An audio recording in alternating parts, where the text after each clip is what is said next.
अहमदुल्लाह अल-अज़ीम नुसल्ली व नुसल्लिमु अला रसूलिल करीम अम्मा बाद।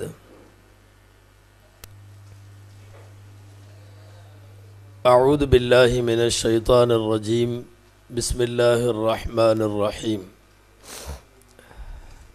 लहुमुल बुशरा फिल हयातिद दुनिया व फिल आखिरह ला तब्दील लिकलिमातिल्लाह। सदक़ल्लाहुल अज़ीम। वक़ाल रसूलुल्लाहि सल्लल्लाहु अलैहि वसल्लम मन आदानी वलियन फ़क़द बारज़तुहु लिल मुहारबा। सदक़ रसूलुल्लाहि सल्लल्लाहु अलैहि वसल्लम। அளவற்ற அருளாளனும் நிகரற்ற அன்புடையோனுமாகிய எல்லாம் வல்ல அல்லாஹுவின் பெயரால் துவங்குகிறேன். நபிகள் நாயகம் முஹம்மதுர் ரசூலுல்லாஹ் ஸல்லல்லாஹு அலைஹி வஸல்லம் அவர்களின் மீதும் நற்பாக்கியத்திற்குரிய அவர்களுடைய உம்மத்தினர் அனைவர் மீதும் குறிப்பாக இவ்விழாவிலே குழுமியிருக்கிற நம் அனைவர் மீதும் எல்லாம் வல்ல இறைவனின் நல்லருள் என்றென்றும் நிறைவாக உண்டாவதாக என கூறி பிரார்த்தித்தவனாக கண்ணியத்திற்குரிய விழா தலைவர் முதல் இந்த உயர்ந்த அரங்கிலே வீற்றிருக்கக்கூடிய சங்கைக்குரிய மார்க்க அறிஞர்கள், சமுதாய பிரமுகர்கள், சகோதர சமயங்களை சார்ந்த அன்பு சார்ந்த நெஞ்சங்கள், இங்கே திரளாக வருகை தந்திருக்கிற ஆன்மீக ஈடுபாட்டை அதிகம் கொண்டிருக்கக்கூடிய நல்லோர்கள் உள்ளிட்ட இந்த உயர்ந்த அவையின் அத்தனை பேருக்கும் அஸ்ஸலாமு அலைக்கும் வரஹ்மத்துல்லாஹி வபரகாத்துஹு. சூஃபித்துவ மாநாடு துவங்கி இருக்கிற இந்த நேரத்தில் சகோதரத்துவ அரங்கம் என்று ஒன்று ஏற்பாடு செய்து அதில் பல்சமயத்தவர்களையும் பங்கேற்க வைத்து சூஃபித்துவம் என்பது ஒரு வழிப்பாதை அல்ல, அது எல்லா சமயத்தவர்களுக்கும் சரியான அடையாளத்தை தரக்கூடியதுதான் ஆன்மீகம் என்கிற ஒரு குறிக்கோளோடு குறியிடலோடு தொடங்கி இருக்கக்கூடிய இந்த அரங்கம் பல்வேறு சமயத்தவர்களையும் உள்வாங்கி இருக்கிறது. சமயங்களெல்லாம் இறைவனை நோக்கிய பயணத்தில் எப்படியெல்லாம் வழிகாட்டி கொண்டிருக்கிறது என்பதை அந்தந்த சமயத்தவர்கள் அறிவார்கள். அதனால் தான் பொதுவாக தமிழிலே கூட மதம் என்கிற சொல்லை விட சமயம் என்கிற சொல்லே சரியானது என்று சொல்லுவார்கள் பெரியவர்கள். சமயம் என்றாலே பக்குவமாகுதல் என்று பொருள். மதம் என்கிற தமிழ் வார்த்தைக்கு வேறு ஒரு அர்த்தமும் உண்டு. கொஞ்சம் வெறி பிடித்தது என்பதைப் போல அந்த பொருள் இருக்கும். சமயங்களில் கட்டுப்பாடு இல்லாமல் யானை புறப்படுமானால் மதம் பிடித்தது என்று சொல்லுவார்கள். சமயம் என்கிற சொல்லாடலின் பயன்பாடு குறித்து நான் யோசித்து பார்க்கிறேன். பச்சை காய்கறிகளாக இருந்ததை அடுப்பிலிட்டு வேக வைத்து சாப்பிடுவதற்கு ஏதுவாக நீங்கள் தயாரித்து விட்டால் சமையல் ரெடி என்று சொல்லுகிறோம். பச்சை காய்கறி சமையலுக்கான சாதனமாக மாறுகிற போது ஓடி ஆடி விளையாடி கொண்டிருந்த சிறுபிள்ளை அவள் பருவமடைந்து விட்டால் ஒரு பக்குவத்திற்கு வருகிறாள். எனவே அதை சமையுதல் என்று சொல்லுவார்கள் தமிழிலே.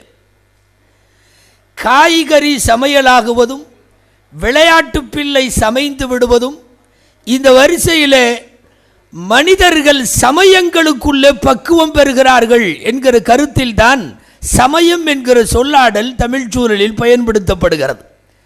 சூஃபித்துவ அரங்கத்தில் கொண்டு வந்து சமய நல்லிணக்கத்தை வைத்திருப்பதனுடைய நோக்கம் ஆன்மீகம் என்பது எல்லா சமயத்திலும் உண்டு.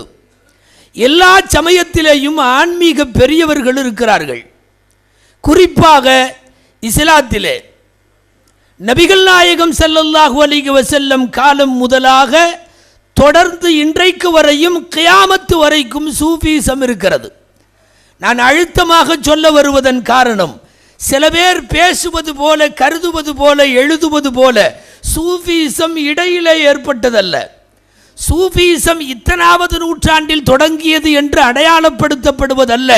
சூஃபிசத்தினுடைய துவக்கம் எங்கள் நபிகள் நாயகம் ஸல்லல்லாஹு அலைஹி வஸல்லம் அவர்கள். எனவே ஹிஜ்ரி முதல் நூற்றாண்டில் கைருல் குரூன் என்று சொல்லப்படுகிற காலங்களில் சிறந்த பொற்காலத்திலேயே சூஃபிசம் இருந்தது. நபிகள் நாயகம் ஆதார சுருதியாக இந்த சமுதாயத்திற்கு அடையாளம் காட்டிய முந்தைய முதல் 3 நூற்றாண்டுகள் சூஃபிசம் நிரம்பி வழிந்தது. பிற்காலங்களில் அந்த சூஃபிசம் எழுத்துருவாகமாக, நடைமுறை செயல்களாக பல்வேறு மஷாயிகுகளால் கொண்டு வரப்பட்டிருக்கிறது. இந்த சூஃபித்துவ பாதையினுடைய முறைகள் மாறுபடலாம், ஆனால் பல்வேறு சமயங்களிலும் இருந்தார்கள் என்று பார்க்கிறோம்.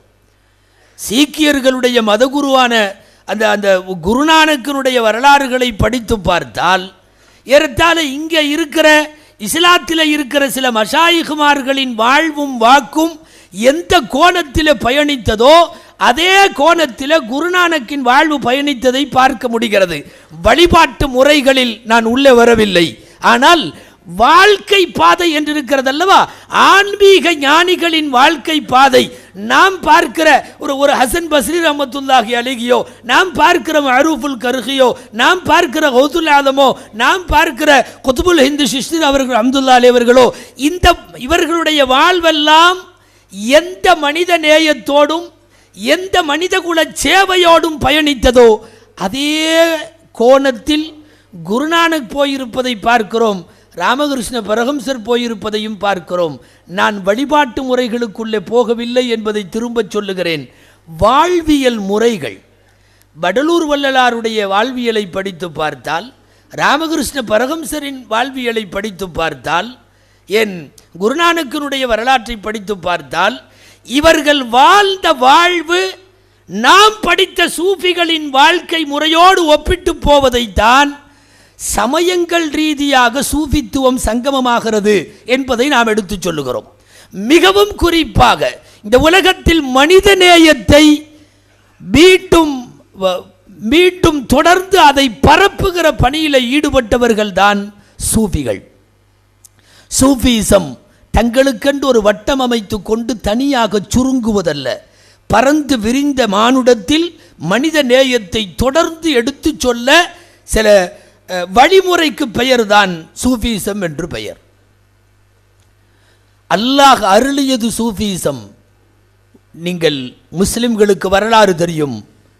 இப்ராஹிம் அலைஹிஸ்ஸலாம் கஅபத்துல்லாவை கட்டி முடித்ததற்கு பிறகு அவர்கள் கேட்ட பிரார்த்தனைகளில் அந்த பிரார்த்தனை அடங்கும். என்ன பிரார்த்தனை? இங்கே ஒரு தூதர் வர வேண்டும். அவர் என்ன செய்ய வேண்டும்? யத்லு அலைஹிம், ஓதி காட்ட வேண்டும் 1, வேதம் கற்றுத்தர வேண்டும் 2, ஞானம் கற்றுத்தர வேண்டும் 3, யுஸக்கீஹிம், அவர்களின் அகத்தை சுத்தம் செய்ய வேண்டும், இது 4. இப்ராஹிம் கேட்டது என்னவோ 4வதாக அகச்சுத்தத்தை, ஆன்மீகத்தை கேட்டார்கள். சரி, கொடுக்கிறேன் என்று பதில் சொல்லுகிறான் இறைவன். ஆனால் கொடுத்த போது இறைவன் எப்படி சொன்னான் தெரியுமா? கேட்டது இவர்கள் இந்த வரிசையில், இறைவன் தந்தது எந்த வரிசை தெரியுமா? அல்லாஹ் சொல்லுவதை கேளுங்கள். இப்ராஹிம் கேட்ட பிரகாரம் நான் அனுப்பி வைக்கிறேன். கொஞ்சம் மாற்றம். ஹுவல்லதி பஅஸ ஃபில் உம்மீயீன ரசூலன், அல்லாஹ் சொல்லுகிற வரிசையில் நான் ஒரு ரசூலை அனுப்பி வைத்தேன். அவர் ஓதி காட்டுவார். 2வது வேலை யுஸக்கீஹிம். இப்ராஹிம் கேட்டது போல வரிசையை இறைவன் பயன்படுத்தவில்லை. உலமாக்கள் சொல்லுவார்கள், ஆன்மீகத்தை கடைசியாக கேட்டார்கள் இப்ராஹிம், இறைவன் முதலாவதாக தந்தான். யத்லு அலைஹிம் ஆயாதி வயுஸக்கீஹிம் வயுஅல்லிமுஹுமுல் கிதாப வல் ஹிக்மா, கல்வியும் ஞானமும் 2வது பட்சம், முதலில் அகச்சுத்தம் வேண்டும். எனவே இப்ராஹிமின் வரிசையில் கல்விக்கு அப்பால் தான் ஞானம், இறைவனின் வரிசையில் ஞானத்திற்கு அப்பால் தான் கல்வி. எனவே இறைவன் தன்னுடைய வரிசையில் அனுப்பி வைத்ததை சொல்லுகிற போது அகச்சுத்தத்தை ஆரம்பத்திலேயே வைத்து விட்டான். அப்படிப்பட்ட நபிகளுக்கு இறைவன் தந்த தனிச்சிறப்பும் தனித்துவமும் சொல்லப்போனால் நபிகளாரின் உச்சகட்ட புகழாரமும் என்ன தெரியுமா? நபிகள் நாயகம் மகத்தான நற்குணத்தின் மீது இருந்தார்கள் என்பதுதான். அப்படியே வாழையடி வாழையாக நபிகள் நாயகத்திடமிருந்து அத்தனை சூஃபியாக்களிடமும் இந்த நற்குணம்தான் இருந்தது. டோட்டல் சூஃபிசத்தினுடைய சுருக்கத்தை ஒரு வார்த்தையில் எழுது என்று சொன்னால் நற்குணம் உடையவர்கள் என்பதை தவிர எழுத ஒன்றுமில்லை. எனவே சூஃபிசத்தினுடைய வேறு எங்கிருந்து வருகிறது என்றால் இன்னக்கலாலா ஹுலுகின் அதீமிலிருந்து தான் வேறு வருகிறது. இன்னக்கலாலா ஹுலுகின் அதீம் தான் வேறென்றால் அந்த வேரிலே இருந்து படர்ந்த கிளைகளாக இருக்கிற எல்லா சூஃபிகளிடத்திலேயும் அந்த ஹுலுக்கு அதீம் கண்டிப்பாக இருக்கும். நபிகள் நாயகம் ஸல்லல்லாஹு அலைஹி வஸல்லம் அவர்களின் வரலாறு விரிவாக பேச வேணாம். மதம் கடந்த மனிதநேயத்திற்கு நாயகம் ஒரு முதல் உதாரணம்.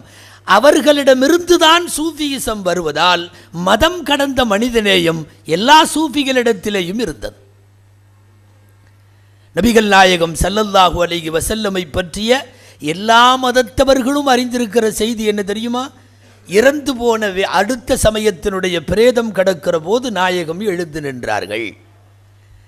சபையில் இருந்தவர் கேட்டுவிட்டார், என்னன்னு, ஒரு ஜனாசா ஒரு பிரேதம் போவதற்கு எழுந்து நிற்கிறீர்களே, அவர் முஸ்லிம் அல்ல. சொன்னவர் அவர் முஸ்லிம் என்று நினைத்து கொண்டிருப்பதாக எண்ணி முஸ்லிம் அல்ல என்று சொல்லுகிறார். நாயகம் கேட்கிறார்கள், அலைசத் நஃப்சன், அது முஸ்லிம் அல்ல சரிதான்ப்பா, அதுவும் ஒரு உயிர் தானே. நாயகம் கேட்ட வார்த்தை. எனவே ஒரு நஃப்ஸ், ஒரு உயிர் என்ற அடிப்படையில் எழுந்து நின்றார்கள் அல்லவா? அந்த மதம் கடந்த மனிதாபிமானம் சூஃபிசத்தினுடைய வேரிடம் இருக்கிறது என்றால் அந்த வேரிலே இருந்து பிரிந்த கிளைகளாக இருக்கிற அத்தனை சூஃபிகளிடமும் அந்த குணம் இருக்கும். யோசித்து பார்த்தால் மதம் கடந்து நபிகள் நாயகம் நின்ற தன்மை வியக்க வைக்கிறது. உச்சகட்டமாக நபிகள் நாயகத்தினுடைய எதிரியாக இருந்து மன்றாடியவன் அபூஜஹல்.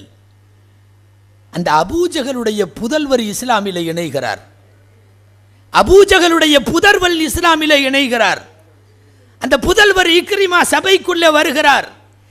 இருக்கிற தோழர்களிடத்தில் நாயகம் சொல்லுகிறார்கள், சயதுகுலு அலைக்கும் இக்ரிமா லா தசுப்பு அபாஹு. இக்ரிமா உள்ள வர்றார்ப்பா, அவரை வச்சுட்டு அவங்க தகப்பனார் அபூஜஹலை திட்டாதீங்க. அபூஜஹல் திட்டப்பட வேண்டியவன். லஅனத்துல்லாஹி அலைஹி என்று இறைவனின் சாபம் உண்டாவதாக என்று சொல்ல எல்லா தகுதியும் உள்ளவன் அபூஜஹல். ஆனால் அபூஜஹலுடைய மகன் வருகிற போது திட்ட வேண்டாமப்பா, என்ன இருந்தாலும் தந்தையை திட்டினால் மகனுக்கு ஒரு ஓரத்தில் வலிக்கும் தானே. இதுவெல்லாம் மதம் கடந்து நின்ற நபிகள் நாயகத்தின் மனிதநேயம். இங்கே எங்கே சூஃபிகள் வருகிறார்கள் என்றால் நபிகள் நாயகத்திடம் காணப்பட்ட அந்த மதம் கடந்த மனிதநேயம் தான் ரசூலுல்லாஹுவின் வழியில் உலகத்திற்கு சூஃபியிசத்தை எடுத்து தந்த, வார்த்து தந்த சூஃபியாக்களிடத்தில், மெஞ்ஞானிகளிடத்திலும் அதுதான் இருந்தது. சூஃபிகள் என்பவர்கள் பல பேர் சூஃபியிசத்தை குறித்து நிறைய தவறான தகவல்கள் பரப்புகிறார்கள். அதற்கு பரப்புகிற கருத்துக்களுக்கு தோதுவாகவே உலகத்தில் எங்காவது ஒரு மூலையில் 1-2 பேர் இந்த ஆன்மீக பாதையை கொச்சைப்படுத்துபவர்களும் உண்டு, இல்லை என்று மறுக்கவில்லை. சூஃபிசம் காசு சம்பாதிக்கும் படலம் அல்ல. சூஃபியோடு கடந்த காலங்களில் நாம் வரலாறுகளை படித்தால் ஒட்டியே இருந்தது வறுமை, தவிர்க்க முடியாதது வறுமை. அஅஸ்ஸுல் ஹல்கி ஹம்ஸா, ஒரு படைப்பினங்களில் இமாம் ஷாஃபி ரஹ்மத்துல்லாஹி அலைஹினுடைய ஒரு வார்த்தை, படைப்பினங்களில் ஆகச் சிறந்த படைப்பு 5 பேர் என்று வருகிற போது ஃபகீருன் சூஃபியுன் என்ற ஒரு வார்த்தை காண கிடைக்கிறது. ஏழையான சூஃபி. சூஃபிகளோடு நீண்ட நெடுங்காலமாக எது கூட இருந்ததோ இல்லையோ, வறுமை கூட இருந்திருக்கிறது. ஆனால் ஏகப்பட்ட கோடிகளோடு பல மடங்களும், ஏகப்பட்ட கோடிகளோடு சூஃபிசத்தினுடைய அதன் மீது தவறான எண்ணம் விழுகிற அளவுக்கு நடக்கிற சில பேரின் நடவடிக்கையால் சூஃபிசம் இன்று கேள்விக்குள்ளாகி இருக்கிறது. ஆனால் உண்மையான சூஃபிசத்தினுடைய ஆரம்ப கட்டத்தில் நம்முடைய முன்னோர்கள் நிறைய பேரை பார்க்கிறோம். பாக்கெட்டிலே பைசா இல்லாமல் பார்த்து கொள்ளுவதிலே கவனமாக இருப்பார்கள். அல்லாமா ஹசன் பஸ்ரி ரஹ்மத்துல்லாஹி அலைஹி கஅபத்துல்லாஹ்விலே தவாஃப் செய்கிறார்கள். ஹசன் பஸ்ரி ரஹ்மத்துல்லாஹி அலைஹி இந்த மெஞ்ஞான பாதையினுடைய ஆரம்ப விருட்சங்களிலே உள்ளவர்கள். ஹசன் பஸ்ரி ரஹ்மத்துல்லாஹி அலைஹி தவாஃப் செய்து கொண்டிருக்கிறார்கள். யாரோ ஒரு சூஃபியை பார்க்கிறார்கள். அவர்கள் சொல்லுகிற வார்த்தையிலேயே சொல்லுகிறேன், இன்னி ரஅய்து ரஜுலன் சூஃபியன் ஃபஅதைதுஹு ஷையன் ஃபலம் யாஹுத். ஒரு சூஃபியை நான் தவாஃபிலே பார்த்தேன். நீங்க நல்லா கவனிக்கணும் இந்த வார்த்தையை. சூஃபியை நான் தவாஃபிலே பார்த்தேன், எதையோ கொடுக்க நாடி நான் கொடுத்தேன், அவர் வாங்க மறுத்து விட்டார். யார்கிட்ட? ஹசன் பஸ்ரிட்ட. இங்கே ரெண்டு செய்தி. இந்த இந்த நிகழ்வு இன்னி ரஅய்து ரஜுலன் சூஃபியன் என்கிற இந்த வார்த்தை அதாவது கொஞ்சம் உச்சகட்டத்தில் இருந்து பேசுபவர்கள் கூட இந்த நிகழ்ச்சியை பதிவு செய்கிறார்கள். இப்னு தைமியா மஜ்மூல் ஃபத்தாவாவில் இது பதிவு செய்திருக்கிறார். அல்லாமா இப்னுல் கையும் மதாரிஜு சாலிக்கினிலே பதிவு செய்திருக்கிறார். அல்லாமா அபுன் நசர் சிராஜு தூசி பதிவு செய்திருக்கிறார். நிறைய பேர் பதிவு செய்கிற இந்த நிகழ்ச்சி என்ன தெரியுமா? ரெண்டு விஷயம் சொல்லுகிறது இந்த நிகழ்ச்சி. முதல் விஷயம் என்ன தெரியுமா? நான் ஒரு சூஃபியை பார்த்தேன் என்கிற சொல்லாடலை ஹிஜ்ரி முதல் நூற்றாண்டில் ஹசன் பஸ்ரி பயன்படுத்தி இருக்கிறார். நீங்கள் கவனிக்கணும். அதாவது இத்தனாவது நூற்றாண்டில் வந்துச்சு சூஃபிசம், இடையில வந்தது, அவங்கவுங்க ஏற்படுத்தினாங்க, இது அத்வைதம் அது இதுன்னெல்லாம் நிறைய பேசுகிறானு இல்லையா? ஹசன் பஸ்ரி தவாஃப் செய்கிற போது சொல்லுகிறார், நான் ஒரு சூஃபியை பார்த்தேன். சூஃபி என்கிற சொல்லாடல் ஹசன் பஸ்ரிக்கு எப்படி வந்தது? நீங்கள் யோசித்து பார்க்க வேண்டும். ஏன்னா ஹசன் பஸ்ரி ரஹ்மத்துல்லாஹி அலைஹி அவர்கள் வஃபாத்து ஹிஜ்ரி 110 இல்லையா? ஹிஜ்ரி 110. இப்போ அவங்க தவாஃப் செய்கிறப்போ ஒரு சூஃபியை பார்க்குறாங்கன்னா மேபி அது ஒரு 30-40 வயசாக இருக்கலாம், 50 வயசாக இருக்கலாம். ஹசன் பஸ்ரி பிறக்கிறது உமர் ரலியல்லாஹு அன்ஹுடைய காலத்தில், முழுக்க முழுக்க சஹாபாக்கள் வாழுகிற காலத்தில் தவாஃப் செய்கிற ஹசன் பஸ்ரி சொல்லுகிறார், நான் ஒரு சூஃபியை பார்த்தேன். அப்படின்னா என்ன அர்த்தம்? சூஃபியிசம் நபிகள் நாயகம் ஸல்லல்லாஹு அலைஹி வஸல்லம் உடைய காலத்தில் இருந்தது, சஹாபாக்களின் காலத்திலே இருந்தது. இந்த சூஃபி என்ற வார்த்தைக்கு வேறு அர்த்தமெல்லாம் இல்லை. நான் ஒரு சூஃபியான மனிதனை பார்த்தேன். எல்லாருக்கும் புரிகிற மாதிரி தான் சொல்லியிருக்காரு. சூஃபிக்கு அவர் வேறு விளக்கமெல்லாம் சொல்லலை. இது ஒன்று. முதல் நூற்றாண்டிலேயே சூஃபிசம் இருந்தது என்பதற்கான பதிவு. இதே வார்த்தை ஹசன் பஸ்ரியினுடைய இந்த தழுவல் சொல்லுகிற ரெண்டாவது செய்தி என்ன தெரியுமா? அவ்வளவு சீக்கிரம் நீற்றவன்ட்ட எல்லாம் காசு வாங்கிவிட மாட்டார்கள் சூஃபியாக்கள். அவர்களுக்கு எங்கு யாரிடம் எடுப்பது என்று தெரியும். சகோதரர் வீரபாண்டியன் சொன்னது போல 2 மாம்பழமாக இருந்தாலும் யார்கிட்ட வாங்கிறதுன்னு தெரியும். வருவோரிடமெல்லாம் அவர்கள் மாம்பழம் கேட்பதில்லை அல்லவா? சூஃபியாக்களுக்கு யாரிடத்தில் வாங்க வேண்டும் என்று தெரியும். பெரிய அரசனாக இருக்கலாம், அவன் நாட்டுக்கு அதிபராக இருக்கலாம், அவன் கொண்டு செக்கு கொடுத்தா கையில் வாங்கி கொள்பவர்கள் அல்ல சூஃபிகள். சூஃபிகளினுடைய வருமானத்தின் வழிகள் கூட சுத்தமாக இருக்கும். அந்த அடிப்படையில் தான் சூஃபிகளுடைய வரலாறு. நான் அடிக்கடி சொல்வதுண்டு, அல்லாமா சயீதுல் ஹலபி ரஹ்மத்துல்லாஹி அலைஹின்னு ஒருத்தர் இருந்தாங்க. பெரியவங்க பள்ளிவாசலில் தான் உட்காந்துருப்பாங்க, காலை நீட்டி உட்காந்து பாடம் நடத்திட்டு இருப்பாங்க. அவங்கள சுற்றி அவங்களுடைய முரீதீன்கள்லாம் உட்காந்துருப்பாங்க எப்போவுமே. திடீர்னு நாட்டினுடைய அரசர் உள்ளே வந்துட்டார். நான் சொல்லுவது பகுதாதில். உள்ளே வந்த ஒரு அரசர் வந்த உடனே ஆளுக்காள் பொதுவாக உங்களுக்கு தெரியும், அரசர் சும்மா இருந்தாலும் எடுபிடிக்க சும்மா இருக்க மாட்டான். வர்றாரு வழி விட்டு ஆட்டி விட்டு ஓரம் போ ஆய் ஊயின்னு என்னென்னமோ பண்ண இவர் அப்படியே வழக்கம் போல தான் உட்காந்துருந்தார். யார்? அல்லாமா சயீத் அல் ஹலபி. அரசருக்கு காலை நீட்டியிருந்தது ஒரு வித்தியாசமாக பட்டது. ஏன்னா பொதுவாகவே இருக்கை உயரமாக போக போக மற்றவங்க காலில் உழுகணும்னு எதிர்பார்ப்பு வந்துடும் அல்லவா? இவர் காலை நீட்டிகிட்டே உட்காந்துருக்காருன்னு கொஞ்சம் கஷ்டமாக இருந்தது. கூட இருக்கிறவங்கள்ட்ட விசாரித்தார், யார் இந்த பெரியவர்? இவர் அல்லாமா சயீத் அல் ஹலபி. இங்கே அவரை சுற்றி அவருடைய சீடர்கள் இருக்காங்க. அவர் ஏதாவது ஞான உபதேசம் பண்ணிவிட்டு இங்கே உட்காந்துருப்பார் எப்போவுமே. இல்லை, நான் வர்றப்போ கூட காலை மடக்காமல் உட்காந்துருக்கார். இல்லை, அவர் அப்படி தான் எப்போவுமே உட்காந்துருப்பார். போயிட்டார்.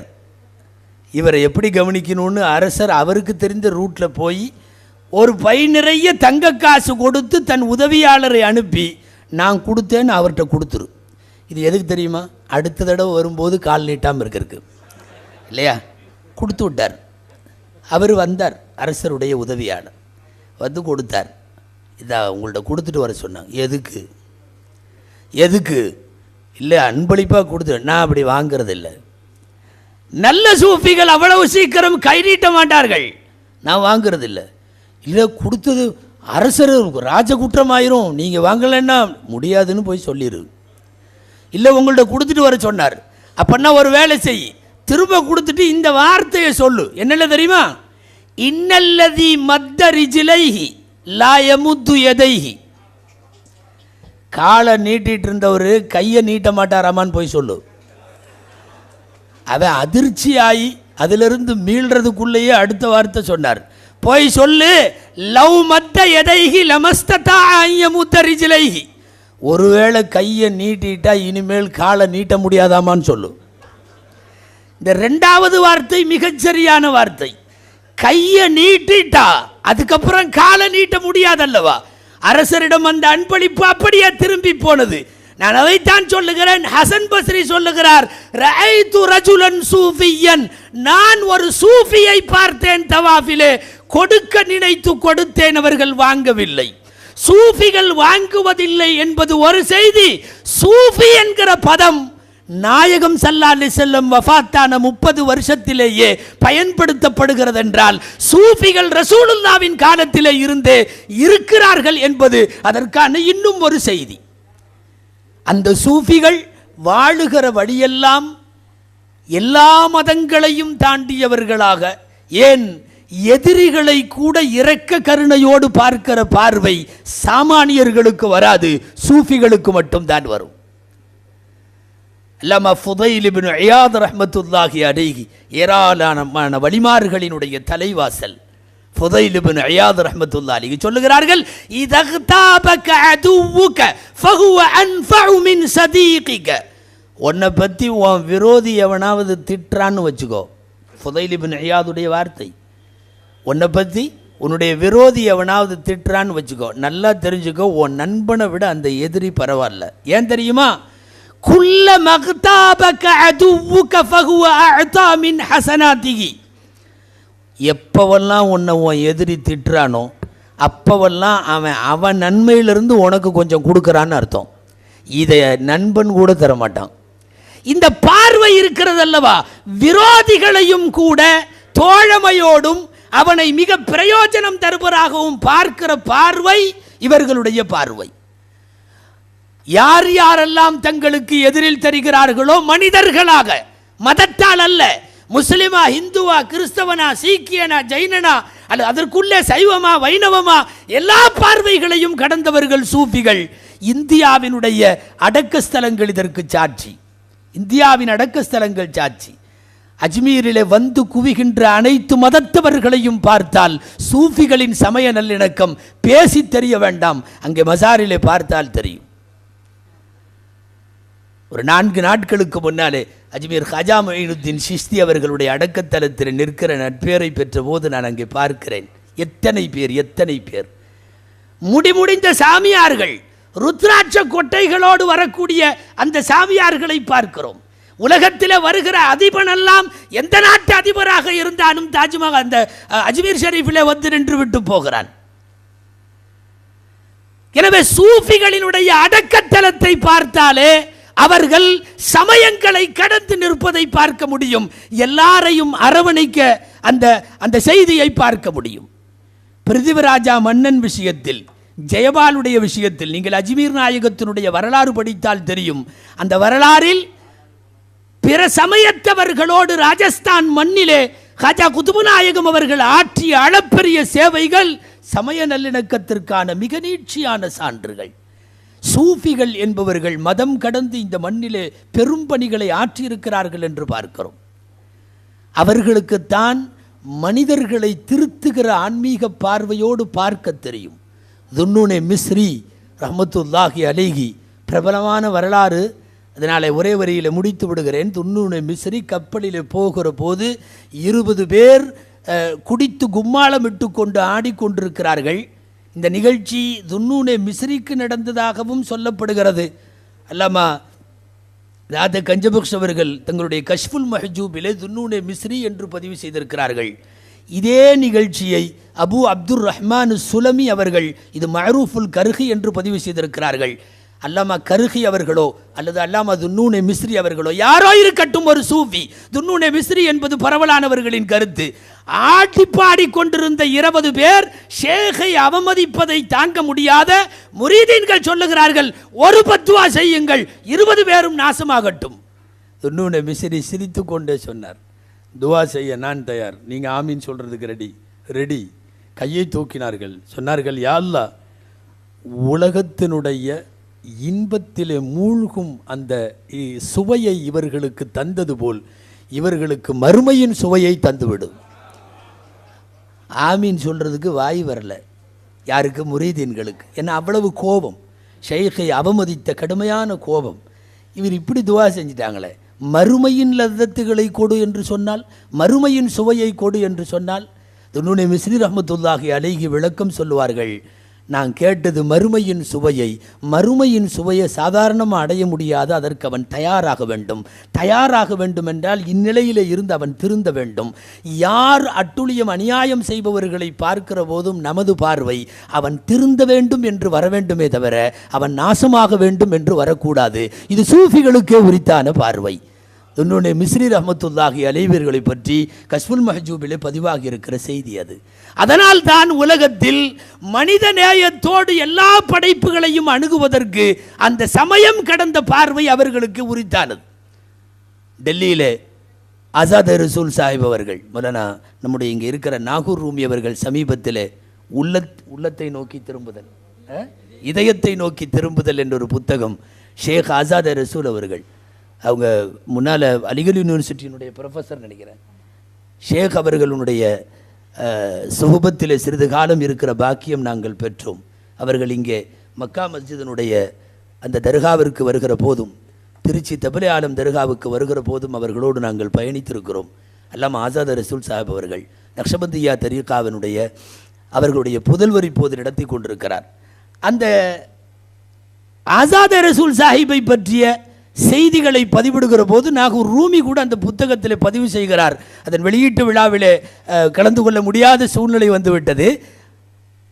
பல்வேறு மதத்தவர்களினுடைய அடைக்கலமாக ஒரு கட்டத்திலே ஆசாத் ரசூல் திகழ்ந்திருக்கிறார் என்பது மட்டுமல்ல, பிற சமயங்களுக்கான ஆன்மீக தேடலுக்குள்ளே போய் என்ன இருக்கிறது என்று பார்த்துவிட்டு வரலாமே என்று ஆசாத் ரசூல் சாஹிப் எந்தெந்த மதங்களின் ஆன்மீகத்தை எல்லாம் உள்ளுக்குள்ளே புகுந்து போய் பார்த்தார்கள் என்கிற சில பதிவுகளை நான் இதயத்தை நோக்கி திரும்புதல் என்கிற புத்தகத்தை அட்டை டு அட்டை முழுதாக வாசித்து பார்த்ததிலே தெரிந்து கொள்ள முடிந்தது. சமயங்களை தாண்டிய பார்வை எப்போதும் சூஃபிகளுக்கு இருந்திருக்கிறது. அதனால் தான் உலகம் தேடுகிற ஷரியத்தினுடைய மிகப்பெரிய சட்டமேதையான அல்லாமா ஷாஃபி ரஹ்மத்துல்லாஹி அலைஹி அவர்கள் சொல்லுவார்கள், லா அஅலமு அக்வாமன் அஃதல மின ஸூஃபியத்தி ஃபில் ஆலம். அகில உலகத்தில் சூஃபிகளை விட சிறந்த கூட்டத்தை நான் இந்த உலகத்தில் பார்க்கவே இல்லை. இமாம் ஷாஃபி ஹிஜாஸ் பெருவெளியில் தோன்றியவர்கள் எத்தனை கூட்டத்தை உலகத்தில் பார்த்திருக்கிறார்கள் தெரியுமா? அவர்கள் சொல்லுகிறார்கள், சூஃபிகளை விட சிறந்த எந்த கூட்டத்தையும் நான் உலகத்தில் பார்க்கவே இல்லை. இமாம் ஷாஃபி தாங்களாக எழுதுகிற வார்த்தை, 3 விஷயம் உலகத்தில் ஒவ்வொருவருக்கும் பிடித்ததான பிரபலமான செய்தி உண்டல்லவா, அதிலே இமாம் ஷாஃபி எழுதுகிறார்கள், ஹுப்பிப இலைய மின் துன்யாக்கும் ஸலாத்துன், உங்கள் உலகத்தில் எனக்கு 3 பிடிக்கும். சொல்லுவதை கேளுங்கள், சொல்லுவது இமாம் ஷாஃபி, எனக்கு உங்கள் உலகத்தில் 3 தான் பிடிக்கும். 1 தர்க்கு தக்லீஃப், யாருக்கும் சிரமம் தராத எளிமையான வாழ்க்கை. 2வது இஷ்ரத்துல் ஹல்கி பில் லுதுஃப், மிக மென்மையாக படைப்பினங்களோடு வாழுவது. இந்த 2க்கு அப்புறம் 3வது அல் இக்திதாஹு பி தரீகி அஹ்லி தஸவ்வுஃப், சூஃபியாக்களை பின்பற்றி வாழ்க்கை நடத்துவது. இமாம் ஷாஃபி சொல்லுகிறார், ஷாஃபியை பின்பற்றி கோடிக்கணக்கான பேர் வாழுகிறார்கள். ஆனால் ஷாஃபி சொல்லுகிறார், நான் யாரை பின்பற்றி வாழ வேண்டும் என்றால் அல் இக்திதாஹு பி தரீகி அஹ்லி தஸவ்வுஃப், சூஃபிகளை பின்பற்றி நான் வாழ வேண்டும் என்பது. மொத்தத்தில் நான் என்னுடைய உரையை முடிவுக்கு வருகின்றேன். சூஃபிகள் சமயம் கடந்தவர்கள், சமயம் கடந்த நல்ல நெறிகளை உலகத்திற்கு போதித்திருக்கிறார்கள். அவரவர்கள் வழிகளில் ரப்பை தேடினாலும் எல்லா மனிதர்களும் திருந்தி நல்வாழ்வு வாழ வேண்டும் என்பதுதான் சூஃபிகளினுடைய ஞானத்தினுடைய கடைசி விஷயமாக இருந்தது. ஆனால் வருத்தமாக இருக்கிறது, இன்றைக்கு சூஃபிகளின் போர்வையில் இருக்கிற பல்வேறு சமயங்களிலும் குற்றச்சாட்டுகள் வருவதற்கான காரணம், இணக்கத்தை சூஃபிகள் விரும்பினாலும் மற்றவன் விடமாட்டாங்கிறான். நிகழ்காலத்தினுடைய அரசியல் நிகழ்வுக்கெல்லாம் போகுவதில்லை என்கிற முடிவோடு தான் பேசுகிறேன் என்றாலும் சூஃபிகள் குறித்த பார்வையிலே நான் ஒரு செய்தி பதிவு செய்ய வேண்டும். கடந்த ரம்ஜானில் உடுப்பியில் இருக்கிற